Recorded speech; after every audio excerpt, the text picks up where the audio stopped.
Si vous voulez trouver les secrets de l'univers, pensez en termes d'énergie, de fréquence et de vibration.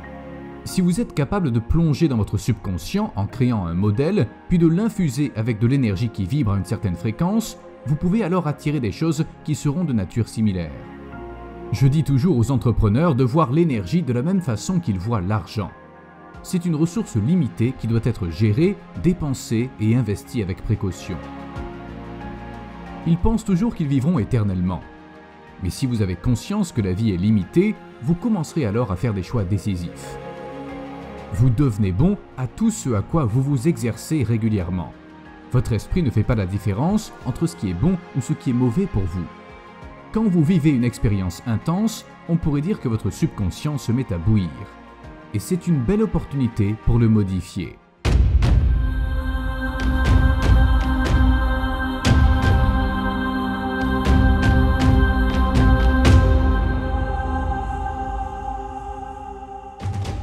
Bonjour, je suis Brian Rose et mon invité d'aujourd'hui est Danda Pani, le prêtre hindou orateur et entrepreneur. Après avoir obtenu votre diplôme universitaire en ingénierie électrique, vous avez tout abandonné pour devenir un moine étant guidé par l'un des plus grands guides spirituels de l'hindouisme de notre époque, Sivaya Subramani Yaswami.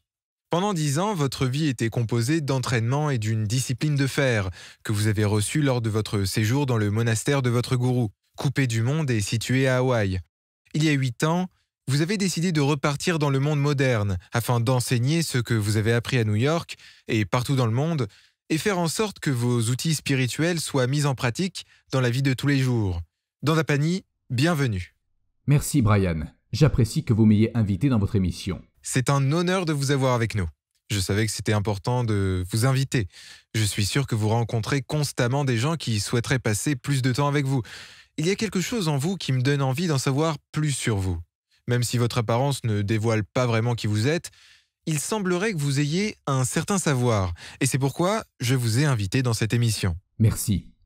Votre histoire doit avoir un certain impact auprès du public, car ce n'est pas banal comme vécu. Quand vous entendez ce genre de choses, qu'est-ce que ça vous rappelle? Vous savez, toute votre enfance et ce chemin qui vous a conduit jusqu'à Hawaï. Ce qu'il faut savoir, c'est que j'ai su très tôt ce que je voulais faire dans la vie. J'ai voulu être un moine dès l'âge de 4 ou 5 ans. C'est à ce moment-là que ma quête pour trouver un maître qui puisse m'entraîner a commencé. J'ai rencontré un tas d'excellents guides durant cette quête, des gourous et des moines. Je suis allé les voir pour écouter leurs discours. J'y allais toujours en me disant que je ferais absolument tout ce qu'ils me diront de faire. C'est ce que je faisais durant 4 ou 5 jours. Puis la motivation redescendait et je redevenais qui j'étais avant. C'était ça le problème. Je ne pouvais pas maintenir le changement que je désirais, jusqu'à ce que je rencontre mon gourou Subramani Yaswami. Nous l'appelons aussi Gourou Deva pour simplifier. Donc, quand je l'ai rencontré, je savais que j'avais enfin trouvé quelqu'un qui pouvait m'apprendre avec des outils pratiques simples et une approche très systémique de la croissance spirituelle et du développement personnel. Il avait une approche basée sur les résultats et j'adorais ses enseignements. Alors j'ai décidé de devenir un moine dans ce monastère. Ok, quand vous n'aviez que 4 ans, comment pouviez-vous savoir que vous vouliez devenir un moine? Car il n'y a pas vraiment de dessin animé ou de film d'action sur le sujet. Il y a la série Kung Fu avec David Carradine. C'est vrai, vous l'avez vu quand vous étiez enfant? Je l'ai vu, oui, mais un peu plus tard. En réalité, nous vivions en Malaisie et un moine sri-lankais est venu nous voir.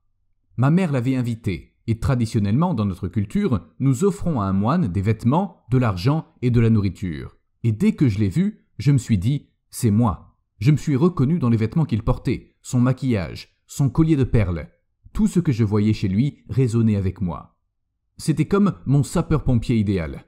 Quand un enfant grandit, il se dit qu'il aimerait être comme les sapeurs-pompiers. Pour moi, c'était d'être moine. Tout ce qu'il représentait m'attirait et je me suis reconnu en lui. Mais qu'est-ce qui vous a attiré chez lui? Est-ce que c'était sa paix intérieure ou le fait qu'il n'était pas en train de courir après certaines futilités? Rien de tout ça. C'était plutôt dans ses vêtements. Je pense que cela a réactivé certains souvenirs d'une vie antérieure. Je crois en la réincarnation et je pense que j'ai déjà dû être un moine dans une autre vie. 1 fois, 2 fois ou plus encore. C'est pourquoi il était évident pour moi de devenir moine à un si jeune âge. Mais il n'y a que quand j'ai eu un certain âge, vers 8 ou 9 ans, que j'ai réalisé que ce n'était pas à propos du fait de devenir un moine. C'était l'éveil spirituel qui m'attirait vraiment. Le fait de devenir un moine était la voie la plus rapide et la plus efficace pour atteindre l'éveil. Donc, l'élément déclencheur n'a servi qu'à me remémorer ce à quoi je voue ma vie aujourd'hui. Mais le but n'a jamais été d'être moine, c'était d'atteindre l'éveil. C'est arrivé car j'ai réalisé vers l'âge de 9 ans l'impermanence des choses. Rien ne dure. Tout passe par un processus de création, d'existence temporaire, puis de disparition. Je me souviens qu'à l'âge de 8 ou 9 ans, mes parents m'emmenaient chez mes cousins pour leur anniversaire. J'étais émoustillé par la famille, les ballons, les gâteaux, les jeux et le reste. Puis on rentrait en voiture et sur la route, pendant que je regardais à travers la vitre, je me disais « c'est fini ». Et c'est la vie. Tout passe par ce cycle. Tout est créé, tout existe durant un temps limité et tout disparaît. Qu'est-ce qui est constant dans la vie ? Nous pouvons voir chaque chose sur cette planète passer à travers ce cycle. Donc, qu'est-ce qui est vraiment constant dans la vie ? Qu'est-ce qui ne change jamais ? Je voulais trouver la réponse, et c'est devenu la quête de mon chemin spirituel. Pensez-vous qu'il est rare que l'on recherche l'éveil à un si jeune âge ? Sachant que beaucoup de gens le recherchent de toutes sortes de façons, car ils ne savent pas qui ils sont. Je ne pense pas que ce soit si rare. C'est rare si vous croyez que vous n'avez qu'une seule vie. D'où ça viendrait dans ce cas ? Pourquoi un enfant chercherait l'éveil pendant que d'autres enfants chercheront autre chose ? Mais si vous croyez au processus de réincarnation qui veut que l'âme quitte le corps physique afin de se réincarner dans le but d'évoluer sur une longue période de temps, alors une âme a juste continué son chemin et s'est rendue un pas plus loin qu'avant. Donc pour moi, c'est juste un pas de plus dans cette évolution. Mais ça ne me rend pas plus spécial que quelqu'un d'autre. J'ai juste décidé de me concentrer sur ça. J'ai donc repris mon évolution là où je l'avais laissée dans ma vie précédente, et je continue depuis. Ok, vous aviez donc 8 ou 9 ans. Vous habitiez en Malaisie à l'époque ? Oui. Puis ma famille a déménagé en Australie quand j'étais adolescent. J'ai fait quelques années de lycée et je suis allé à l'université pour y apprendre l'ingénierie. 2 ans plus tard, je rencontrai mon gourou. Alors je voulais tout quitter pour le rejoindre dans ce monastère. Mais il ne voulait pas. Il voulait que je finisse d'abord mes études. Comment peut-on rencontrer un gourou ? Je suis sûr qu'il y a plein de sites web sur lesquels on peut rencontrer des gourous. Mais comment en rencontrer un en vrai ? En fait, c'est lui qui m'a trouvé. Il visitait la ville de Perth en Australie et il se trouve que ma famille connaissait très bien son gourou. Son gourou vivait dans la ville de Jaffna au Sri Lanka et nous étions tous des disciples de son gourou. Nous l'avons donc rencontré et nous nous sommes immédiatement rapprochés. Il y a eu une bonne connexion. Il était de passage pour seulement 24 heures et nous avons pu bâtir une amitié solide en très peu de temps. C'était comme si 2 vieux amis se retrouvaient après des années sans s'être vus. Ça a à voir avec des vies antérieures, n'est-ce pas ? Exactement. Je veux dire, vous connaîtrez certaines personnes toute votre vie, comme vos cousins par exemple. Vous les connaissez sans doute depuis 40 ans et vous n'avez jamais été vraiment proche d'eux. Puis vous rencontrez un étranger et en l'espace de 2 heures, c'est comme si vous l'aviez connu toute votre vie. Vous sentez cette connexion qui vous lie. C'est exactement ce qui s'est passé avec mon gourou. Dès que nous nous sommes rencontrés, nous nous sommes sentis instantanément connectés. Vous avez donc enfin trouvé le gourou qui savait vous maintenir motivé plus de 4 ou 5 jours. Exact. Pourtant, je ne recherchais pas la motivation, Brian. Je cherchais plutôt des outils. Les gens me demandent toujours si je suis un conférencier motivateur. Je veux dire, oui, je le suis. Mais en général, je leur réponds que non. Je ne motive pas les gens. Ce que je fais, c'est de leur transmettre des outils, des processus et de les aider à définir un objectif. Car une fois que vous avez un objectif, un bon processus et des bons outils, vous pouvez alors les mettre en pratique dans votre vie et vous appuyer sur vous-même. Mon gourou disait toujours aux moines « Ne vous reposez pas sur moi, reposez-vous sur vous-même. Car si vous vous reposez sur moi et que je m'en vais, vous vous effondrerez. » Il nous a donc donné des outils, un processus, et il nous a montré comment mettre en pratique ces outils dans notre vie, afin que nous soyons capables de résoudre nos propres problèmes et défis, et afin que nous puissions progresser et évoluer. Et dans mon domaine du coaching et du développement personnel, très peu de coachs font cela, car ce n'est pas un bon business model. Un bon business model serait plutôt de faire en sorte que les gens reviennent vers vous régulièrement afin que vous puissiez avoir des revenus réguliers. Alors, vous ne résolvez pas vraiment leurs problèmes. Vous les inspirez, car vous savez que l'inspiration disparaîtra quelques semaines plus tard, mais ils reviendront très rapidement vers vous. C'est comme une drogue, mais c'est un bon business model. On peut gagner beaucoup d'argent comme ça. Vous donnez des outils concrets qui permettent de vraiment changer. Et c'est ce que vous avez appris durant vos 10 années passées au monastère. Bien sûr, je ne veux pas que les gens reviennent me voir. Je veux qu'ils puissent résoudre leurs problèmes par eux-mêmes, qu'ils se remettent en question et qu'ils utilisent les outils que je leur donne pour qu'ils créent la vie qu'ils veulent avec. Malheureusement, beaucoup de coachs ne font pas cela. Mais j'ai pu trouver un maître qui a pu faire ça pour moi, alors j'en suis très reconnaissant. Vous le rencontrez donc à Perth et vous aimeriez le rejoindre car vous deviez finir vos études avant. Puis vous vous forcez à finir vos études. En me forçant, oui. Parce qu'il insistait là-dessus ou ça venait de vos parents? Je l'ai fait pour lui. Et dès que j'ai obtenu mon diplôme, je n'ai même pas attendu la cérémonie de remise des diplômes. J'ai vu que j'avais réussi mon dernier examen, alors j'ai acheté un billet d'avion, je suis parti pour Hawaï et j'ai tout laissé derrière moi. Vous aviez quel âge? J'avais 23 ou 24 ans à l'époque. C'était un monastère hindouiste traditionnel. Ça veut dire que quand vous décidez d'aller dans un monastère comme celui-ci, vous devez tout laisser derrière vous. Vous quittez votre famille, vos amis, vos proches et vous donnez toutes vos possessions matérielles. Tout l'argent que vous avez sur votre compte aussi, vous devez vous en débarrasser. Donc, en gros, vous brûlez le pont qui se trouve derrière vous. Vous ne gardez rien, au cas où vous voudriez retourner chez vous si la vie de moine ne vous convient pas. Je parlais à ma famille environ 2 fois par an au téléphone. Je n'ai plus parlé à mes amis ou à mes proches après ça. C'est une totale renonciation. Les gens ne réalisent pas ce que ça représente. Mais pourquoi faire une telle chose? Quelle est la logique derrière le fait de s'isoler et de se couper du monde pendant 10 ans? Parfois on voyageait aussi. On visitait d'autres monastères. Mon gourou était invité à parler dans des conférences. Il prenait alors quelques moines avec lui. Donc on ne restait pas toujours au même endroit. On allait aussi en ville faire certaines courses. Ok, donc pendant 10 ans, vous ne voyez plus votre famille ni vos amis. Exact. C'est une toute nouvelle vie. C'est ça. On vit dans un monastère totalement coupé du monde. C'est comme si on appuyait sur le bouton « Redémarrer ». C'est ça l'idée, et c'est comme passer d'ingénieur à peu importe ce qu'il va m'arriver. En effet. Mais quel est le but de vivre une vie de moine? Merci de me poser la question. Personne ne m'avait demandé ça avant. L'idée derrière ça, et je ne peux que parler des monastères hindous, chaque religion a ses propres moines et ils ont tous des philosophies différentes et des croyances différentes. Mais pour ce qui est de l'hindouisme, le but de la vie monacale est de rester à distance de notre famille, de nos amis et de toutes les choses matérielles. Le but est de conserver notre énergie.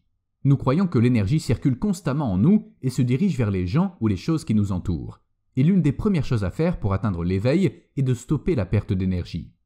On récupère alors l'énergie qui s'échappe de nous, on la ramène vers nous et on se concentre pour faire circuler l'énergie le long de la colonne vertébrale jusqu'au cerveau afin d'éveiller de nouveaux états de conscience. Mais pour faire ça, nous devons d'abord conserver autant d'énergie que possible. Plus nous avons de connaissances ou de choses dans notre vie, et plus nous dépensons d'énergie. C'est un peu comme une navette spatiale. Qu'est-ce qui lui permet de décoller? Des propulseurs remplis de carburant. Et dès que la navette quitte l'atmosphère, que se passe-t-il? Elle se défait des propulseurs qui retombent vers la Terre, et la navette continue sa route. On pourrait donc dire que vous essayez de prendre votre conscience, puis vous la déplacez le long de votre colonne pour entrer dans des états de conscience plus profonds. Mais pour faire ça, il vous faudra une énorme quantité d'énergie.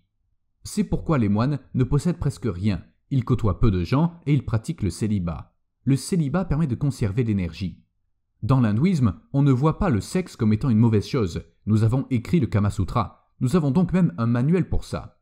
Mais le but est vraiment de conserver l'énergie. Donc, le célibat, avoir le moins de possessions matérielles possible, côtoyer le moins de personnes possible, etc. On entend souvent dire que les choses matérielles sont quelque chose de mauvais. Mais ce n'est pas vrai.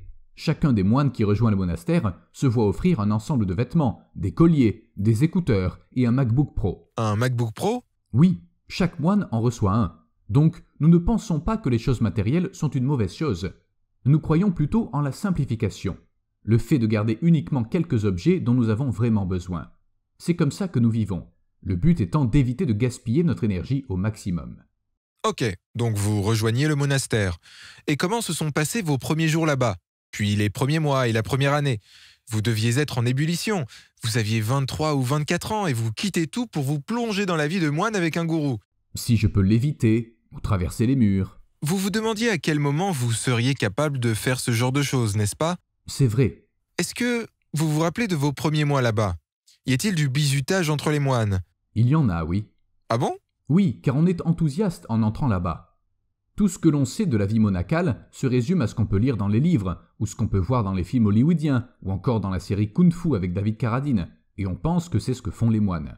Les bougies et le papier de riz? C'est ça, marcher lentement, balayer le trottoir, ne pas parler trop fort, mais ça n'a rien à voir avec tout ça. Donc j'y suis allé très enthousiaste, et la réalité m'a rattrapé après quelques mois. Et après 1 an, j'ai réalisé que c'est comme ça que je vivrai pour très longtemps. Vivre dans un monastère coupé du monde, une vie de célibat, loin de la famille, des amis et de tout ce que je connaissais. Vous savez, les choses simples auxquelles nous sommes habitués, telles que certains aliments, certaines boissons, comme le chocolat, etc., mes plats favoris, mes boissons préférées, aller à la plage, toutes ces choses que j'avais l'habitude de faire lors de mes 20 premières années. Je ne pouvais plus faire tout ça. La réalité me rattrapait. Et c'est quelque chose de très difficile, car le subconscient doit s'ajuster. Il s'est développé durant 23 ans à penser d'une manière spécifique. Il s'est habitué à une certaine manière de vivre. Quand vous pouvez aller dans votre cuisine, ouvrir le frigo et prendre toute la nourriture que vous voulez, vous avez juste à vous servir. Ou quand vous marchez dans la rue, et il vous prend l'envie de boire un café, alors vous allez au Starbucks et vous commandez ce que vous voulez. Là, on ne peut plus faire ça. Alors, tout ce qui compose votre être doit s'ajuster à une manière différente de vivre, et ça peut être assez douloureux. Et à quoi ressemble le quotidien là-bas? Au monastère, nous devions être présents au temple à 5h30 du matin. On pouvait donc se lever à l'heure qu'on voulait. Certains moines se levaient vers 5h, d'autres à 4h45. Je me levais entre 4h et 4h15 du matin. Je prenais une douche et je pratiquais dans ma cabane qui faisait environ 3 mètres cubes. Elle était située dans la forêt. À 5h30, on arrivait au temple, on avait une cérémonie de groupe durant une demi-heure, puis on méditait ensemble pendant 1 heure. Les gens croient souvent que les moines méditent toute la journée. Ce n'est pas le cas. Ensuite, on faisait de l'exercice de 7h à 7h30, une demi-heure tous les jours. Puis, on mangeait notre petit déjeuner. Les moines étaient répartis en 5 groupes. Il y avait 5 sections. L'une était tournée vers le design graphique et le développement web. Une autre était axée vers les finances, les donations et les factures. Une autre s'occupait de la congrégation religieuse, une autre gérait les lieux. Alors, on partait tous à notre poste. Et on travaillait jusqu'à 12h30. Puis de 12h30 à 1h, nous étions tous assignés à un endroit du monastère pour faire du ménage. Nettoyer les toilettes, les allées, les pièces, etc. On déjeunait entre 13h et 13h30. Puis entre 13h30 et 15h, on faisait une petite sieste. De 15h à 18h, on retournait au travail dans notre section respective. Et de 18h à 19h, c'était la pause, on pouvait faire tout ce qu'on voulait. Certains s'exerçaient, d'autres faisaient la charpenterie, etc. Et de 19h à 21h, on regardait la télévision. Et enfin, à 21h, on allait se coucher. Vous connaissez le planning par cœur. J'ai fait ça pendant 10 ans. Mais mon planning était un peu différent après 3 ans et demi. Après la mort de mon gourou, je me suis investi encore plus. Le monastère est surveillé 24 heures sur 24. Toutes les 3 heures, un autre moine remplace le garde précédent pour surveiller les lieux. Ça fait plus de 46 ans qu'ils font ça. Pendant la garde, le moine médite, chante et fait du yoga. Ma période de garde était de minuit à 3 heures du matin. Je me couchais donc à 20h30. Puis je me levais à 23h30. Je prenais une douche, je m'habillais comme je le suis présentement et je me rendais au temple à minuit pile. Je n'avais pas le droit d'être en retard. Sinon, je devais faire 3 heures supplémentaires. Je faisais donc mes pratiques spirituelles et je retournais me coucher à 3h30. Le lendemain, je me levais à 7h30 et la journée recommençait. Vous avez fait ça en l'honneur de votre gourou ou y a-t-il toujours eu ce système de garde? Non, ça a toujours été comme ça. Vous avez donc décidé de faire ça? Oui, j'ai fait ça pendant environ 6 ans et demi, ce qui était assez intense. C'était épuisant? Ça l'était. Et un autre moine faisait l'autre partie de la nuit. On avait des heures spécifiques qu'on faisait pendant 1 mois, puis on échangeait nos heures. On changeait donc d'horaire tous les mois. Mais se lever à 23h30 la nuit, durant 6 ans et demi, faire des pratiques spirituelles de minuit à 3h du matin, c'est probablement la chose la plus intense que j'ai faite de ma vie. Car c'est l'heure à laquelle on a le plus envie de dormir. Toutes ces choses font que vous commencez à vous examiner, car vous allez à l'intérieur de vous. Il n'y a pas tous ces stimuli extérieurs artificiels auxquels nous sommes tous habitués. Si j'ai une journée difficile, je vais sur Twitter. Si je suis un peu déprimé, alors je me prends un café, ou je peux appeler un ami et avoir une bonne discussion. La majorité d'entre nous utilisent ces stimuli artificiels. J'appelle ça des patchs. Car quand vous ne vous sentez pas bien, que faites-vous? Vous allez sur Internet. Quand on regarde les gens qui attendent à l'arrêt de bus, ils attendent durant 10 minutes. Ils sont tellement mal à l'aise d'être avec eux-mêmes qu'ils prennent leur téléphone et commencent à interagir avec certaines choses. Être seul avec soi-même est sans doute la chose la plus difficile à surmonter dans la vie. Donc, le but du monastère, c'est de séparer un individu de chaque personne et chaque chose qui compose sa vie, afin qu'il soit totalement seul avec lui-même. On lui donne 2 vêtements, on l'isole dans une petite hutte et on le laisse vivre avec lui-même. C'est très difficile, car il n'y a aucune Pourquoi est-ce si difficile? Il n'y a aucun patch pour vous aider. Il n'y a pas de café Starbucks, Pas de nourriture non plus. On nous donne 3 repas par jour et rien pour grignoter entre chaque repas. On ne mange même pas ce qu'on aime. On se contente de manger ce qu'on nous sert. Où est l'échappatoire? Il n'y en a pas tout simplement. Et qu'avez-vous appris sur vous-même? Tout. On découvre toutes ces belles choses sur nous-mêmes, mais aussi toutes ces choses horribles qui font partie de nous. Et la seule façon de survivre dans un tel endroit, c'est d'apprendre à s'accepter tel que l'on est. Si vous ne vous acceptez pas tel que vous êtes vraiment, vous ne survivrez pas au monastère. Il n'y a rien d'autre à faire que de s'accepter tel que l'on est. Mais accepter ne veut pas dire fermer les yeux. Ça veut dire prendre conscience de ce que nous sommes, là tout de suite, maintenant. Nous sommes tous constitués de bonnes et de moins bonnes choses, et c'est ok. Je me considère toujours comme un immeuble en construction. Il y a toujours du travail à faire et à améliorer. C'est un travail en progression. C'est donc la première chose à faire en tant que moine, c'est-à-dire vous accepter comme vous êtes.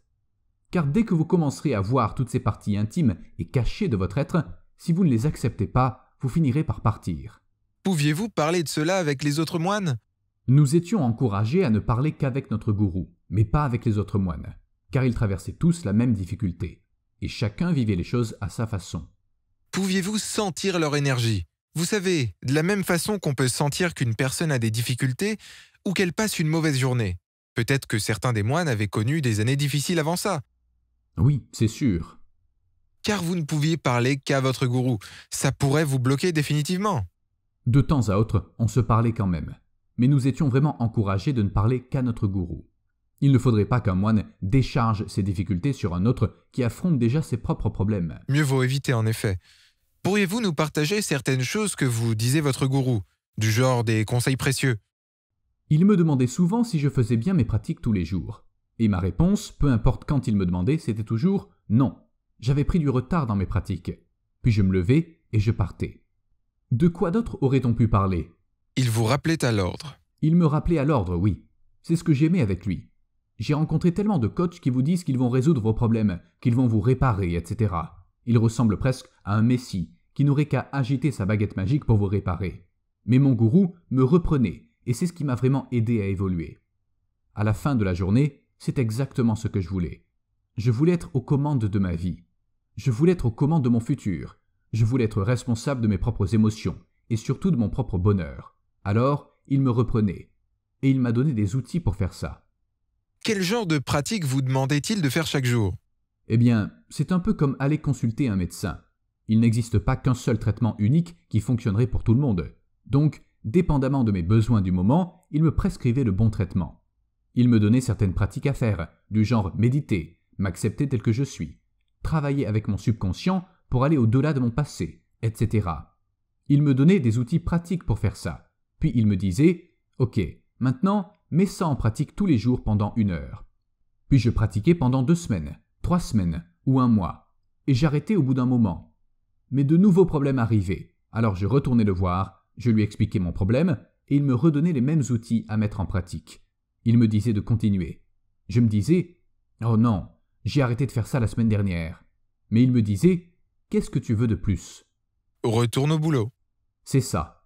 Je veux dire, si je vais voir un médecin, qu'il me prescrit des médicaments et que je les prends pendant 2 semaines, puis que j'arrête de les prendre, les symptômes reviendront.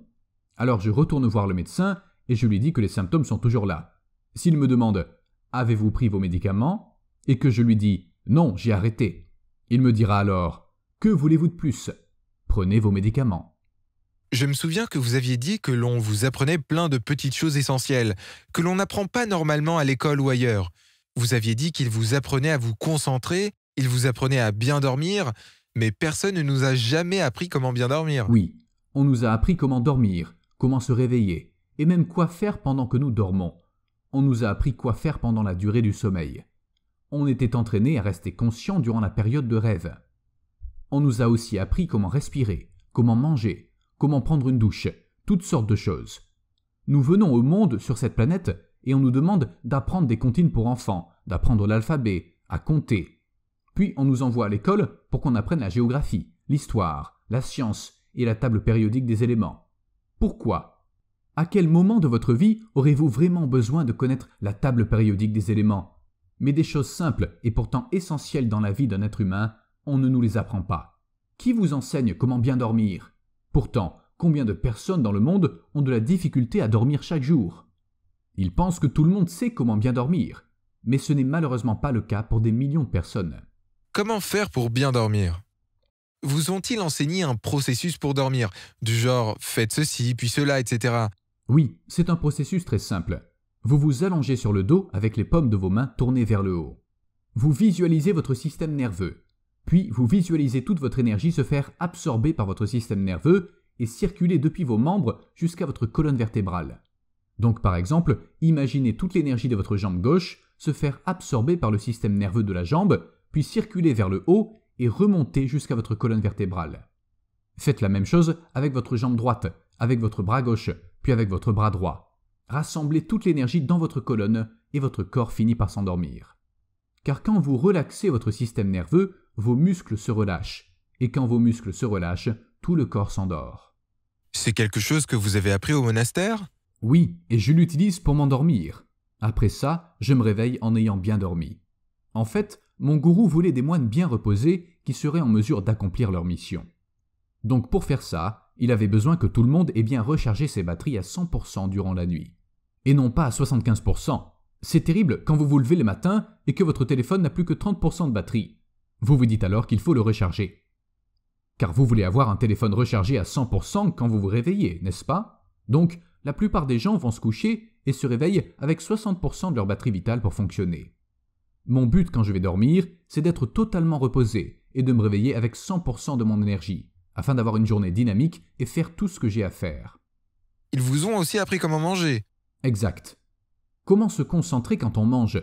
Quelle quantité de nourriture avaler? On avait une règle au monastère qui était que la première portion du repas devait tenir dans nos 2 mains. Si on avait encore faim, on pouvait reprendre ce qu'on voulait, mais la portion devait tenir dans une seule main. Ceux qui avaient des grandes mains étaient les plus chanceux. C'était de simples règles telles que celle-ci. Très simple, oui. Est-ce que vous mangez lentement? Est-ce que vous visualisez la nourriture, par exemple? On mange lentement, oui. On prend le temps de mâcher correctement.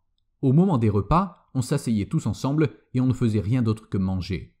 On ne regardait pas la télé, on ne lisait pas à table, on se concentrait juste sur le repas et on appréciait la nourriture. J'ai mangé des œufs brouillés juste avant de vous voir et je les ai avalés très rapidement pour être prêt à commencer. Et à ce moment-là, je me suis demandé, que me dirait Dandapani? Brian, prends le temps de déguster tes œufs et pense à tes œufs. D'où viennent-ils? Mon gourou disait ce genre de choses comme « Prends le temps d'apprécier la nourriture. Elle te nourrit, alors prends ton temps et apprécie ce que tu as. » Vous méditiez 1 heure par jour. Quand bien les gens penseraient qu'un moine médite 12 heures par jour, vous avez dit plutôt que vous vous prépariez toute la journée pour cette méditation. Pourriez-vous nous en dire plus? Bien sûr, c'est quelque chose qui échappe complètement aux gens. Les gens pensent que plus vous méditez, mieux c'est. Donc que 20 minutes de méditation n'est pas aussi efficace que 3 heures de méditation. Mais ça ne marche pas comme ça. Nous privilégions la qualité sur la quantité. Alors nous passons toute la journée à nous préparer à méditer. Dans la philosophie hindouiste, qu'est-ce qui vient avant la méditation? La concentration. C'est la concentration qui précède la méditation. On doit d'abord apprendre à se concentrer avant de méditer. Nous croyons que vous ne pouvez pas méditer si vous ne pouvez pas vous concentrer. On passait donc toute la journée à développer notre concentration. Alors quand je parlais avec quelqu'un dans le monastère, je lui donnais toute mon attention. Quand je travaillais sur mon ordinateur, j'y mettais 100% de mon attention. Quand je balayais, je me concentrais là-dessus. Donc, durant la journée entière, je pratique la concentration. Ce qui fait que quand je m'assois pour méditer, je suis très concentré et je peux avoir une méditation très intense. Pour mieux comprendre, je fais souvent l'analogie avec le sprinter Usain Bolt. Je ne sais pas grand-chose sur lui, sauf qu'il a remporté 3 médailles d'or, que c'est l'homme le plus rapide de la planète et qu'il vient de Jamaïque. Peut-être que je me trompe, mais je peux facilement supposer que sa journée entière est structurée afin qu'il puisse manger le bon type d'aliments, boire la bonne quantité d'eau, faire du renforcement musculaire. On voit que le gars a des muscles. Il doit courir tous les jours, faire des sprints. Il fait toutes sortes de choses. Mais toute sa journée sert à le préparer pour cette course de 9,7 secondes, ou peu importe son record mondial actuel. L'inverse ne marche pas. Les gens viennent toujours me voir en disant « Dandapani, je suis tellement stressé, j'ai tellement de choses à gérer dans ma vie. Pensez-vous que si je médite 5 minutes le matin, ça pourra m'aider pour le reste de la journée ?» Et je leur dis « Mais que faites-vous durant les 23 heures et 55 minutes restantes ? C'est ça que je veux savoir. car si vous essayez de méditer 5 minutes le matin, mais que le reste de la journée vous avez une vie chaotique, c'est un bon début, mais ça ne vous aidera pas vraiment.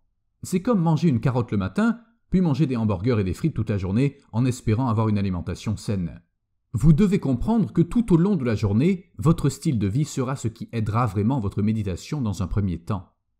Puis votre pratique s'améliore, et ensuite elle vient améliorer votre style de vie, mais pas l'inverse. Vous ne pouvez pas créer une pratique de la méditation pour améliorer votre style de vie. Vous devez d'abord vous créer un style de vie avant de méditer. Après ça seulement, la méditation pourra améliorer votre style de vie. L'inverse ne fonctionne pas. Mais tous les gens de l'Ouest font les choses à l'envers. Et que devrions-nous faire pour notre style de vie afin qu'il soit plus adapté à la méditation? Vous pouvez faire certaines choses. L'une d'entre elles, c'est de simplifier votre vie. Tout le monde est tellement occupé. Tout le monde a tellement de choses à faire. Mais nous n'avons pas réellement autant de choses à faire. Nous aimons être distraits pour ne pas avoir à penser à nous-mêmes. Exactement. Et nous n'avons pas de priorité. Il y a beaucoup de gens qui n'ont pas encore défini clairement quelles sont leurs vraies priorités dans la vie. Donc mon but est de simplifier ma vie au maximum. Je simplifie le nombre de gens dans ma vie et aussi le nombre de choses. Nous disposons d'une quantité limitée d'énergie chaque jour. Mais chaque année, de nouvelles personnes entrent dans notre vie. Plus d'amis Facebook par exemple. On est connecté à de plus en plus de gens, mais notre niveau d'énergie reste le même. Ce n'est donc pas une croissance proportionnelle qui augmenterait chaque année en conséquence.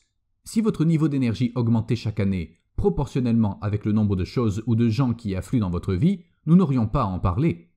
Mais le niveau d'énergie reste le même. Et le nombre de gens ou de choses que vous avez a augmenté de manière quasi exponentielle. Où est-ce que ça bloque? De mon point de vue, il s'agit premièrement de simplifier les personnes et les choses que vous avez dans votre vie en vous demandant qui et quoi compte le plus pour moi. Puis vous prenez cette quantité d'énergie dont vous disposez chaque jour et deuxièmement, vous concentrez cette quantité d'énergie limitée en direction des personnes et des choses qui comptent vraiment à vos yeux. À partir de là, vous commencerez à créer un style de vie que vous aimez, car vous investissez votre énergie envers les gens et les choses que vous aimez vraiment et cela vous rendra heureux. Vous avez dit que le bonheur n'est pas un but en soi. C'est vrai, le bonheur n'est pas un but. Si vous demandez aux gens ce qu'ils veulent dans la vie, ils vous diront tous qu'ils veulent juste être heureux. Mais est-ce que ça va se faire tout seul? C'est dans la Constitution américaine, il me semble, la poursuite du bonheur. Je dis toujours qu'il ne sert à rien de courir après le bonheur. Ne courez pas après le bonheur. Créez plutôt un style de vie qui vous apportera le bonheur. Le bonheur est une conséquence. Si je passe du temps avec les gens que j'aime, quel en sera le résultat? Je serai heureux. Si je passe du temps avec des gens que je n'aime pas, quel en sera le résultat? Je ne serai pas heureux. Alors ne courez pas après le bonheur. Créez-vous plutôt un style de vie qui vous rendra heureux. Mais pour maintenir ce style de vie, vous devez d'abord être clair sur ce que vous voulez vraiment dans la vie. Quel est votre but dans la vie? Les gens ne le savent pas, car ils ne passent pas assez de temps seuls avec eux-mêmes. Vous avez dit une fois que vous avez déjà rencontré énormément d'entrepreneurs et que quand vous leur aviez demandé quel était leur but dans la vie, aucun d'entre eux n'était capable de répondre. Je suis sûr qu'ils auraient pu vous parler de leur business model, mais ils étaient incapables de parler de leur but. Effectivement. Je me souviens il y a quelques années de cela, j'étais en Australie et je parlais lors d'un événement dans lequel se trouvaient des entrepreneurs ayant très bien réussi leur vie. Ils m'ont invité à dîner après la présentation, il y avait 4 hommes et 4 femmes. Tout le monde était parti sauf nous, et il était plus de minuit. On était à notre 3e ou 4e verre de vin. Et j'ai alors demandé à tout le monde « Quel est votre but dans la vie ?» Personne ne pouvait répondre. 2 d'entre eux ont dit « Je ne sais pas ». 2 personnes ont esquivé la question pendant plus de 5 minutes. Ce qui signifie clairement qu'ils n'en savaient rien.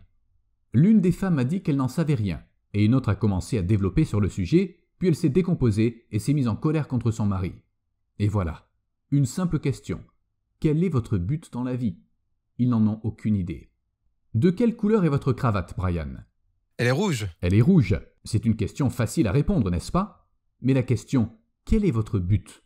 La plupart des gens ne le savent pas, car ils n'ont jamais vraiment passé de temps seuls avec eux-mêmes. Les gens font souvent de la place et donnent du temps à tout le reste dans leur vie, sauf eux-mêmes. Si vous demandez à quelqu'un que vous connaissez « Veux-tu aller manger ou boire un café ?» Il vous dira « Allons boire un café ». « Oh, mais je ne peux pas cette semaine. Par contre, je suis disponible la semaine prochaine. » Et si on se disait « Jeudi à 19h »« Ça me va, on se retrouve là-bas. » C'était quand la dernière fois que vous avez pris le temps de passer un moment avec vous-même? Si je voulais apprendre à vous connaître, On pourrait aller manger et avoir une bonne conversation en passant du temps ensemble. Si je veux apprendre à vous connaître, je dois passer du temps avec vous. On devra se revoir autour d'un café ou d'un verre de vin. Si je veux vraiment mieux vous connaître, on devra se revoir régulièrement, peut-être une fois par semaine, tous les vendredis par exemple. On se revoit, on se parle quelques heures à chaque fois, et après 1 an, je commence à bien vous connaître. Mais il aura fallu que je passe du temps avec vous. Donc, si vous voulez apprendre à vous connaître, vous devez passer du temps seul avec vous-même. Mais d'une manière qui vous permette de faire une réelle introspection. Les gens me disent « Oh, je promène mon chien dans le parc, c'est mon moment de solitude. » Non, ce n'est pas un moment de solitude. C'est juste vous qui promenez votre chien. Ou alors ils me disent « Moi je vais dehors faire un footing, c'est mon moment de solitude. » Non, il s'agit juste de vous en train de courir et d'éviter le trafic pour ne pas vous blesser.